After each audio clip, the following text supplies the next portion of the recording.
Superfast न्यूजचे प्रायोजक गोकुळ। बाळ, फ्रीजमधून श्रीखंड काढ ना। आम्ही पूर्वी घरीच बनवायचो श्रीखंड, त्याची चवच वेगळी होती। आता काय सगळं रेडीमेड। आजी, हे श्रीखंड खाऊन बघ। आज तुझ्या आईनं घरीच बनवलं की काय?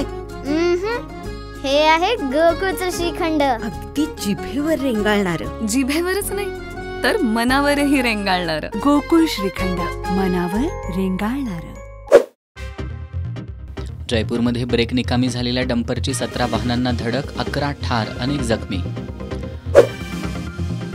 फक्त लग्न करण्यास नकार देणं म्हणजे आत्महत्येस प्रवृत्त करणं नाही, सर्वोच्च न्यायालयाचं निरीक्षण। एकनाथ खडसेंच्या मुक्ताई बंगल्यातील चोरीचा उलगडा लावण्यात पोलिसांना यश, सोन्यासह रोकडही सापडली। दुबार मतदार मान्य, मग सत्याच्या मोर्चाला का आला नाहीत? मनसे नेते संदीप देशपांडेंचा आशिष शेलारांना उपरोधक सवाल। हिवाळी अधिवेशनात सरकारची धिंड काढल्याशिवाय राहणार नाही, रोहित पवारांचा इशारा। शेतकऱ्यांनी जूनपर्यंत कर्जाचे हप्ते भरायचे की नाही? उद्धव ठाकरे यांचा सवाल।